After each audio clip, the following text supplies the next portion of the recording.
let's talk about the random module. I know I have already had you using it, but not everybody used it. Not everybody used it correctly. So we're going to talk about it because it's going to show up again and again.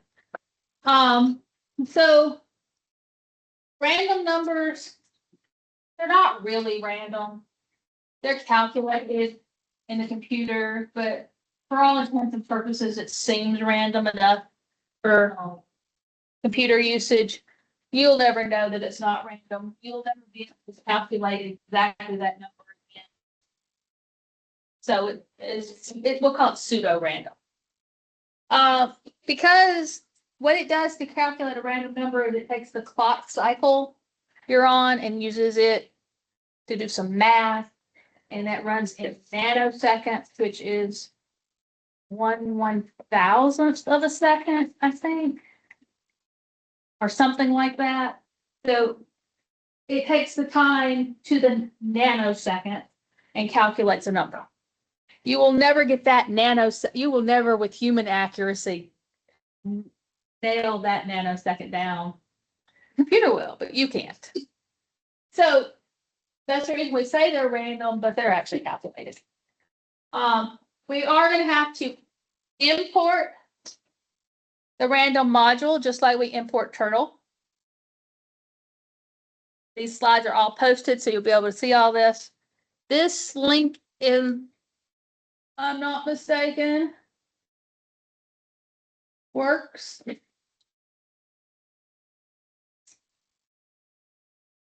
Why do they keep doing this?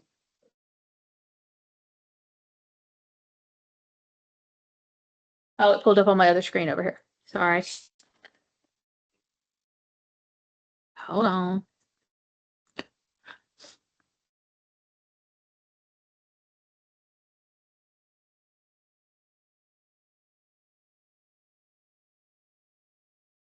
So it's just like the other API, except yours may be white because I have everything on my computer set to dark mode because I hate white backgrounds. But it will let you go in here and it'll talk about how they're generated. If you care, read it. If you want to know more about random numbers, read the documentation. It'll tell you everything you want to know. It also will run you through all the different things you can do with it. How to get random integers, how to get random decimal numbers, how to get random everything. That being said, we're going to use some very simple parts of it because we're in a beginner's class, so we only need the beginning stuff. You're welcome to go look at it later if you want to do more advanced projects on your own because you're all super curious and super interested in learning to be super coders. Did I use super enough in there? Trying to be entertaining every now and then. It doesn't always work, but I try. So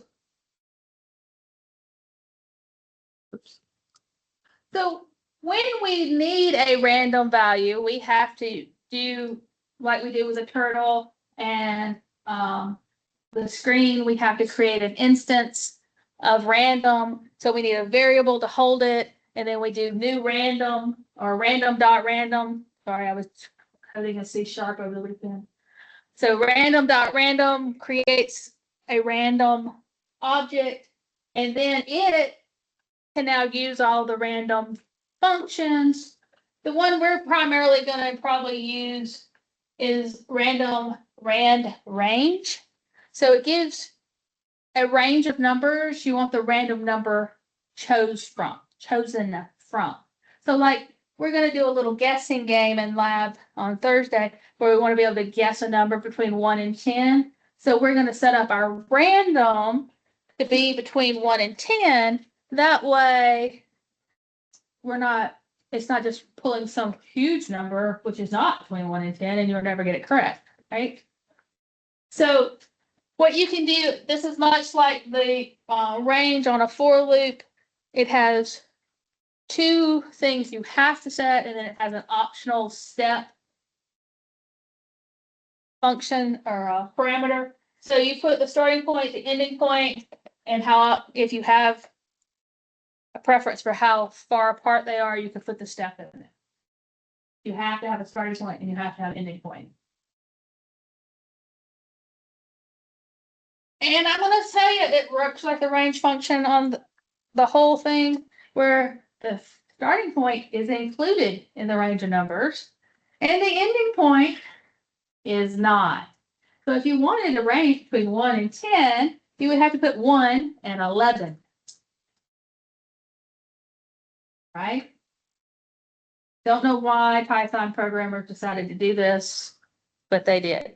First number is included, second number is excluded.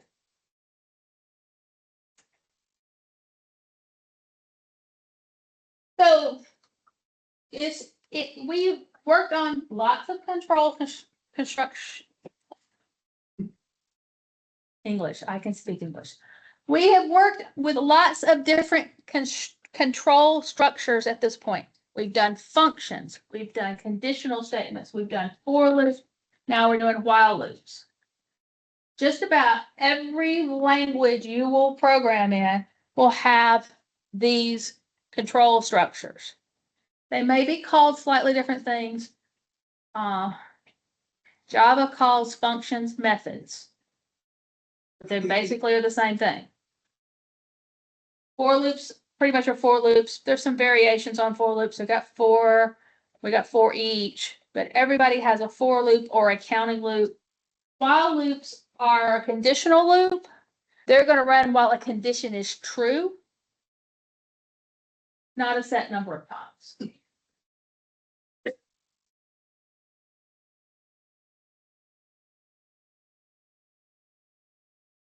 So I just said this, but I'll say it again since the slide's on it now. While loops are conditional loops, for loops are counting loops. For loops has a variable that keeps count and it counts up to a certain point. Built into it. That's what the I in range is. While loops are going to test to see if something's true. If you need to keep up with how many times it's run, you have to set up an external counter, add it to it. Oh, potential spam. Sorry about that. So sometimes people call them conditional loops. Some people just call them while loops. Just whatever works. You're going to find that in computer science, we have a lot of abbreviations and acronyms, and a lot of people will call things by a different name than what you're used to. I'm sorry. I'd like to tell you it gets easier, but it doesn't. Just roll with it. And if you don't understand what I'm talking about, please stop me anytime. So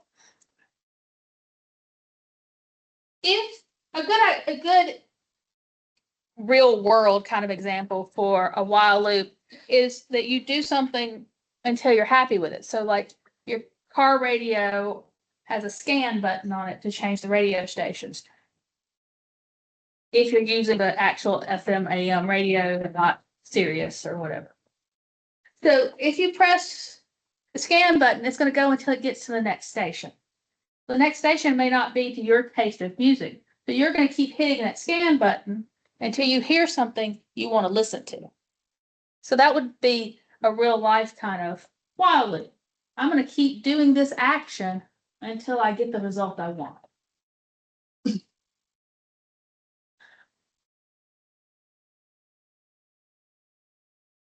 So it's kind of like the ifs, except that it's not going to have two conditions. So it's going to have one condition maybe. While I do not like it, I'm going to go. Now I can write it two different ways. I can write it as a positive condition, stop when I like something, or I can write it as a negative condition, while I don't like something, keep going. So that's when that not equals to comes to play here, or not greater than, not less than. That would be when you're looking for the kind of negative, less desirable action instead of a positive outcome. So you can write the code to look something like this. It's got the keyword while, and it's got the word not, which is also a keyword. We're assuming that somebody wrote this function, like radio station, with a parameter of current radio station.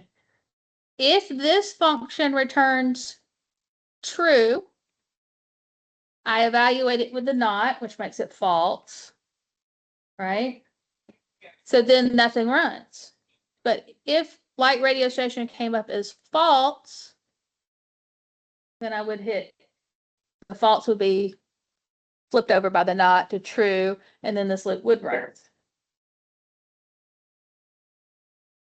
And yeah, I know that sounds really confusing, but after we start using it, it'll make a lot more sense. This is one of those situations where I think visually seeing code is much easier to explain it than talking about it. But I try to do both, where we get all learning modalities. So if we had this set of code, which you all should be so familiar with by this point, you should be able to tell me what the turtle is going to be doing if we move forward 4 times and turn 4 times. Please tell me you all know how to get a square, right? And we used a for loop because we knew it was going to happen exactly 4 times, right?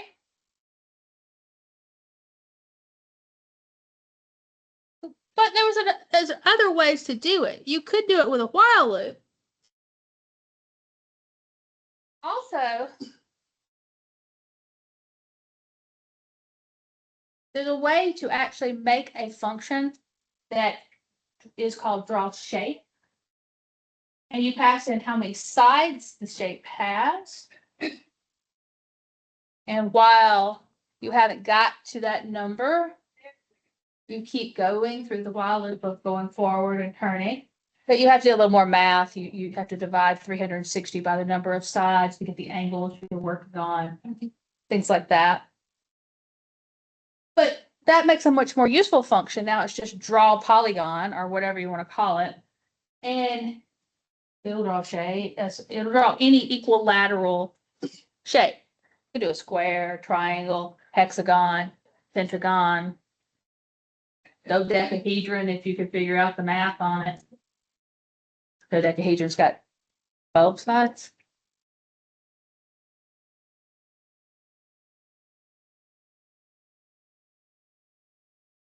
No, that'd be a 20 side dodecahedron. Yeah, 20. I have to get my dice out and then I can figure it out. I know, I'm a nerd and a geek. So every while loop is going to do the indented lines when the condition is true. Now you have to be careful when you set up your conditions. It is very, very easy with a while loop to have what we call an infinite loop, because you set up a condition, but you don't ever change the variable in the condition. And it's just always true. And sometimes we actually do set up while loops to run always. We can actually set them equal to the keyword true. You do while true, and then that means it's going to run, and it's going to keep running. And then the only way you're going to get out of it is if you throw in a break statement, which we will talk about. But infinite loops are really common when using while loops because it doesn't have that built-in counter that a for loop has. And you'll think that your computer is just really slow or it's taking a long time to calculate something, and honestly, it's stuck in a while loop and you're just sitting there. And it'll run indefinitely because you have a whole lot of RAM nowadays in computers. So basically, it's going to run until it runs out of memory or you stop it. So if you're sitting there for a very long time on something that you're working on, for me, if you've been sitting there 5 minutes or something, you're stuck in an infinite loop. You might as well just hit the little X button and move on. Yes. What's the advantage of using a while loop versus a for loop? While loops are used when you don't know how many times it needs to run. Counting loops, you know there's a certain count or there's a value you're going to reach. while loops, you're just going to keep going while it's true. You could run one time or it could run many times because you might hit on the condition that stops it on the very first try.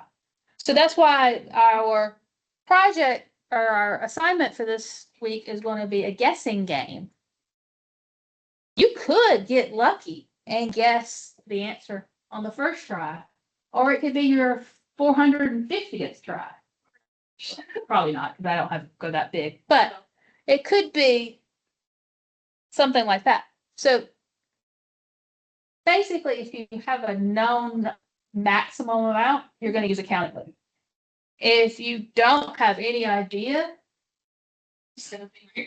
how many times you need this loop to run, you're probably going to use a while loop. You'll also see them used a lot when you're building menu structures. Like when you're calling an automated phone thing and it says press 1 for this, press 2 for that, press 9 to exit. Those are basically while loops. And it's going to keep prompting you to press a number until you press one of the options. If you keep pressing 7 and 7 wasn't an option, it's just going to repeat itself. And it's going to keep repeating itself until you choose. It forces you to choose from the selections. So this is a simple one. This while loop says while whatever is in the variable loop is less than 5, I'm going to do these 2 lines of code. Right? Now, what I don't like about while loops, I like for loops much better because to me, they're cleaner code. But you have a variable in your loop. The for loop, we set that up. The variable is created there. It's given a value of 0. It always starts at 0 unless you change it. In a while loop, you have to declare any variables and give them a starting value before the loop. If you don't, then it's going to say loop, the variable loop is undefined. And it never has a starting value, so it never runs, and you get a syntax error, and you're going, oh, why? So you always have to remember to declare your variables that you're going to use in the test portion before the loop starts. And if you have a variable that you want to persist after the loop, like in this case, we're going to be summing up numbers, we have to declare sum and give it an initial value before the start of the loop. Because if we declare it for the first time inside the loop, every time the loop runs, it resets to 0. So it doesn't actually add anything except the one number from that loop. And then when you get to the end of the loop, it's just going to return 4. And you're like, that's not the sum of 1 through 5, right? Or 0 through 5.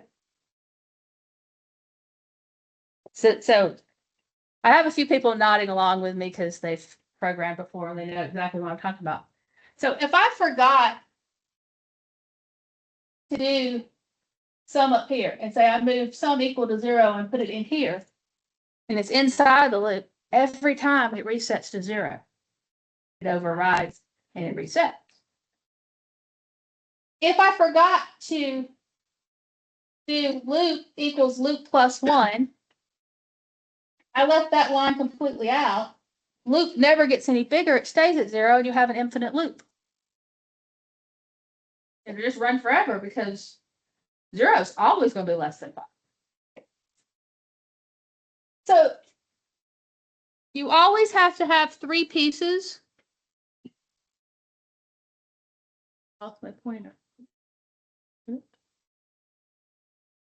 For a while loop, you'll have to have 3 pieces. You have to have the initialization of a variable, the test, and then the incrementation portion where you're incrementing the variable. Now, does every while loop use variables in their test? No. Some of them call a function that returns true or false. Then you would have all this. But if you're using a variable in your test, It has to have those 3 parts. Now you see why I like for loops better, because I don't have to keep up with all these extra pieces. I really like the Java ones better because I have all 3 of those parts on the same line and I can see them and I know what's going on. But I'm an old school programmer, so it is what it is.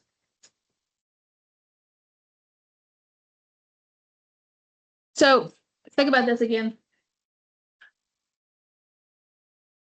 I don't know what's up with my phone. So if I put this on your next test, which is coming up really quickly, and I said, what is the output of this code?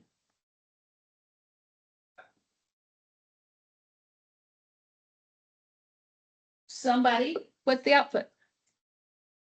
6. Yeah. So it'd be 0, and then 0, then +1, +2, +3, +4. So 4 + 3 is 7, 7 + 2 is 9, 9 + 1 is 10, 10 + 0 is 10. Did I do the math right? One of you smart math people.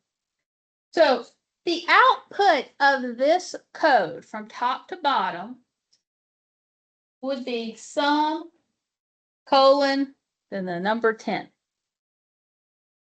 That's the output. Because output is whatever is printed to the screen or whatever is returned from the functions. Now, if I said, what does this code do? Then you could go over here to the side and say, oh, it's going to loop through while loop was less than 5, and it's going to add the numbers together, and you could give me a verbal description of what the code's doing.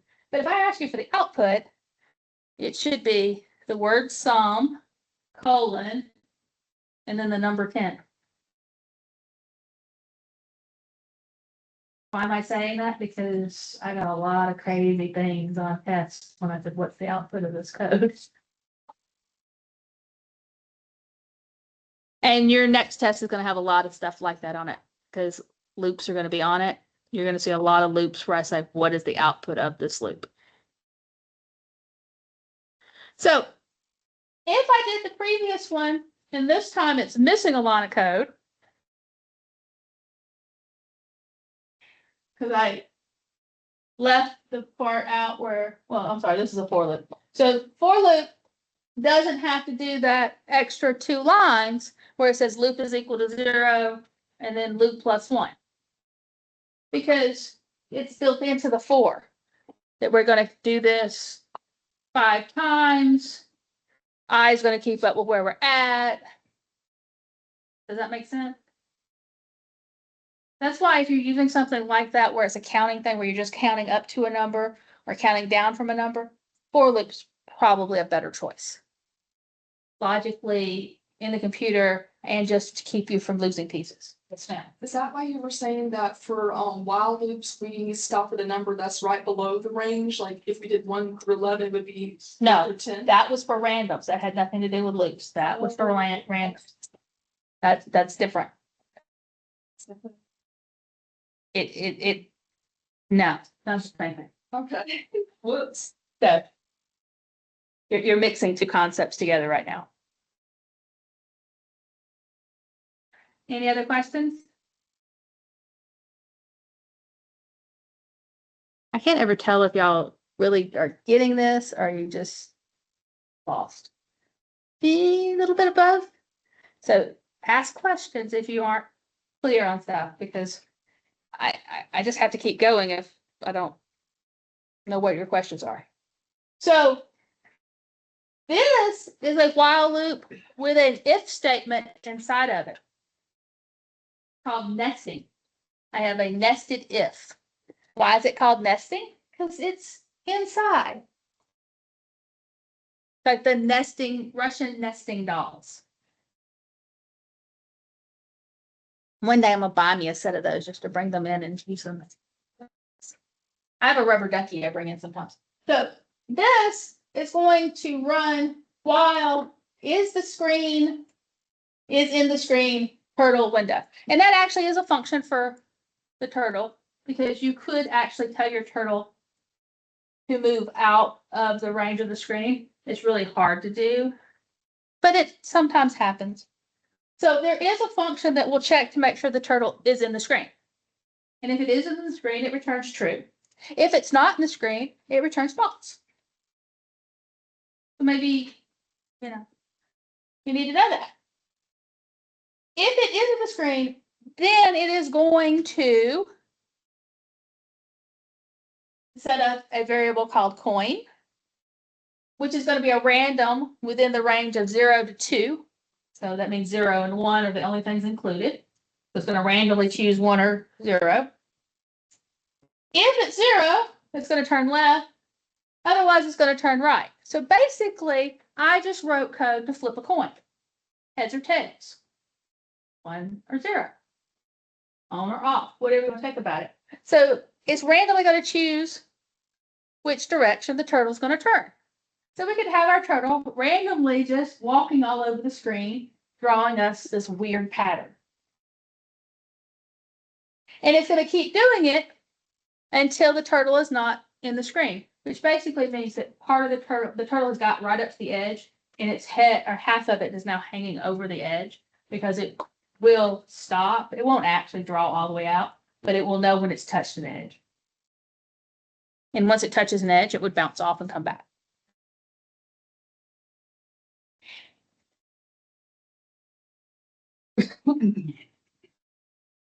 So the infinite loop example is here. So we have left off the line that says loop equals loop plus 1. When we do that, that means that loop is 0. And when I come down through here, while 0 is less than 5, I'm going to take sum, add 2 to it, and put it back into sum. And then I'm going to go back up to my loop, and I'm going to say loop. What's the value in loop? It's 0. 0 is less than 5. This just keeps going and keeps going because we never change loop. Sum is changing by 2 every time.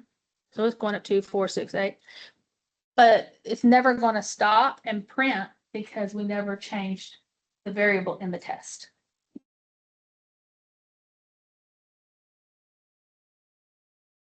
There's different situations when you want to use different loops. I use for loops a lot more often than I use while loops because most of the things I'm coding are more counting loops than they are conditional statement kind of loops. I do use while loops when I'm building menu structures or when I want a game to run until I've won or I've lost. Those are conditions, right? Or I pressed exit. So gaming loops, menu structures, those are good times to use while loops. There's some other function or other constructs you could use, but the simplest version of it are while loops. And you will be using them for this week's work because I have to teach it to you. So we also need to talk about input validation, right? That means, did they give us a number that was in the range? Did they give us a phone number? Or did they give us a street name? Did they type a number when they meant type a letter? You have to code all that in. Web pages will come back and say, no, you put the phone number in the wrong format. I wanted dashes between all the sections, or I didn't want the dashes in the phone number. Well, you guys now, as our programmers, have to write the code that does that. And guess what? Those are all pretty much at this level based on if statements. If the input is equal to what you're looking for, carry on. If it's not, you have to make them circle back and give you the right piece of information. So we're going to implement this in our number guessing game. where if they give us a number that's outside of the range, we make them give us a different number. And then we move a little further into our game and we have guessed a couple of numbers. We're going to use those as our range to narrow them down because we want to help narrow their guesses down, because if you narrow it down, they're going to get to the end of the game faster. And it keeps them from repeating guesses. Right? So we always want to validate the information. If we ask for a phone number, we want to make sure they gave us numbers.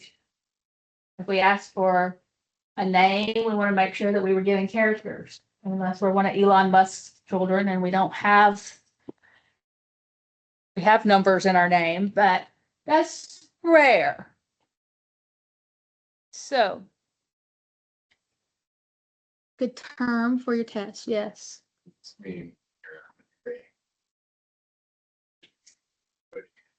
Correct data. It is. If I ask you to validate it, you better be guaranteed that I'm going to put invalid test data in. So for those of you that are turning in code that you are not thoroughly testing, or some of you, I'm not sure you tested it even once before you turned it in on some of this code upgraded recently, because if you had, I wouldn't have got code with syntax errors in it. The level we have gone up a notch on our level of coding now. So I'm no longer grading anything with syntax errors in it. I will be testing for invalid data. So far, I haven't counted off for lack of comments. That's not going to be the case moving forward. We're halfway. We are 8 weeks in. We are halfway through this course. From here on, it's just going to keep stepping up a notch because everything in this class builds on itself, right? So,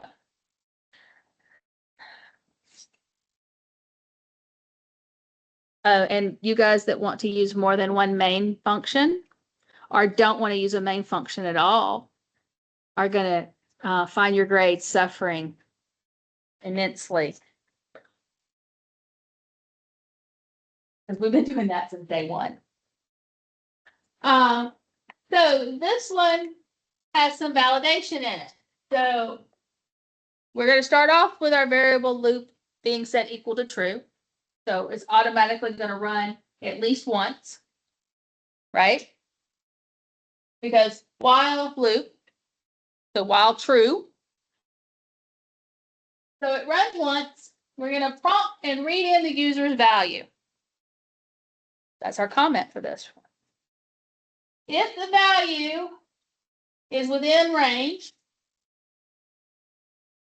this is pseudocode, this is not real code. I'm going to change loop to false because I don't need to keep asking for more information. I've got valid information. Else, I'm going to put a print statement in here that says, sorry, invalid input, please try again. Maybe suggest what the valid format should be. It depends on you on how elaborate you want your error message to be. So this is actual code and not pseudocode. So we're going to set value up to 0. We're going to have our loop start off as true. Notice true is capitalized. The keyword true and the keyword false are part of those rare exceptions where we use a capital letter to start a word. So while loop is true, we're going to ask the user for them to enter a number. We're going to convert that string, because input's a string, to an integer. Right? That's what int value equals value. Then we're going to say if value is greater than or equal to 0, which means they didn't enter a negative number, they entered a positive number. Then we're going to change it over to false because that's all we needed was a positive number. If for some reason they gave us a negative value or they gave us a character Then we would get invalid number, please enter a positive number. So gave them a little more direction instead of just enter a number. Now we're telling them to enter a positive number. And politely prod our user in the right direction.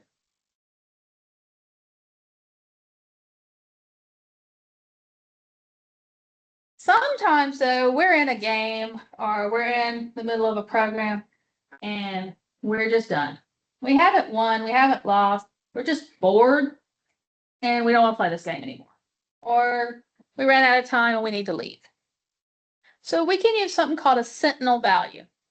This is like pressing 0 to get an operator on those automated phone things.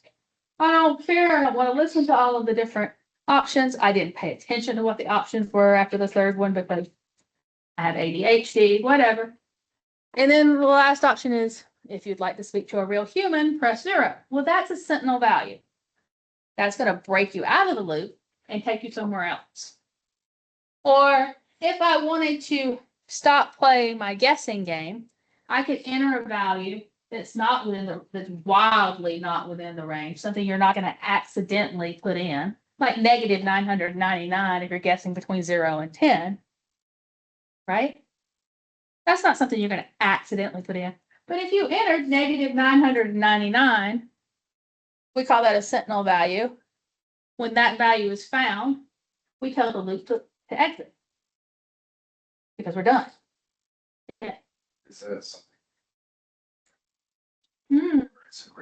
Yeah. I just vote man. No, you have to program it. Yeah. So 999 is my sentinel value. It's the one I picked out. It could be 2. It could be whatever you program. It's going to be part of your if statements. No, it's not Python. This one's not Python weirdness. That's just a number that we kind of went, what would be outside of 0 to 100? Or, just pick something that you could put negative anything as your sentinel value, but sometimes you might accidentally, the minus sign is right next to the 0 if you're not using a number pad. So I tried to pick something hugely outside of bounds. It's an intentional value. If you were typing in words, you could actually make it exit, or you could make it stop, or you could make it I quit. I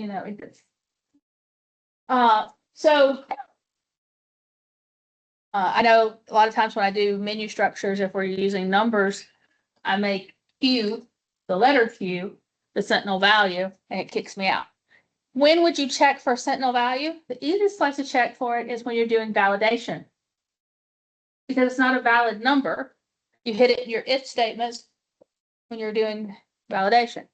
If it's not within 0 and 100, but it's not that number, you go on. So you would have an if statement. If number equals negative 999, just stop. So it would probably be the first thing I tested for, or I didn't have to do the rest of the tests.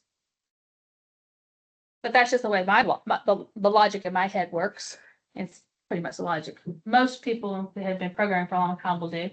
Because you want to get the thing that's going to kill the program out of the way first, so you don't waste all the computer's processing time checking for things that you're not going to need because you're killing the program.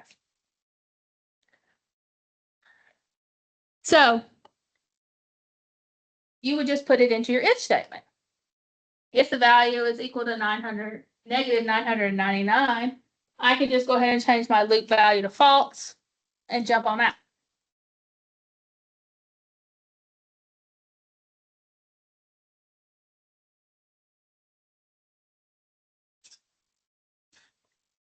So we are going to build something that looks like this. This is the screen capture for it. So we will have a welcoming statement at the top, because I want you to start thinking about user interfaces and what that would look like. This is absolutely not a class on user interfaces. You'll have 2 of those that you can take as you move through your program.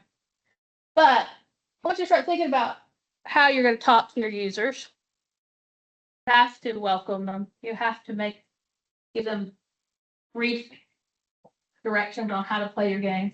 There's nothing worse than getting an app with no directions, right? And then, ask questions, format them pretty, use a question mark at the end where they know that it's waiting on them. Tell them whether they got test correct or not. If it's not correct, invite them to test again because the loop's going to run again. And then when they do get the right one, congratulate them. And ultimately, part 3 of your assignment this week will be to ask them if they'd like to play again. And if they do, start the whole thing over again for them. Yes? Do we have any questions about while loops? Do we see why we would use a while loop instead of a for loop? Do we understand that loops can have other constructs inside of them? Yeah. So an if statement can be inside of a loop. This is really going to blow your mind. A loop can be inside of a loop. Many loops can be inside of a loop. Many if statements can be inside of a loop. I highly suggest that you limit how many nests down you go, because you can have a for loop with a for loop nested in it that has a for loop nested in the for loop that's nested, and you could keep going for a long way. Don't do it if you don't have to. You're much better off making what we call helper functions to do the internal pieces and calling that function, because you'll forget where you're at in the logic if you have too many constructs nested inside of one. I know programmers that like to show me how smart they are by trying to do everything its most complex way they possibly can, because they're going to prove that they're smarter than I am. I don't care if you're smarter than I am. I'm pretty sure that there's a whole lot of people in here smarter than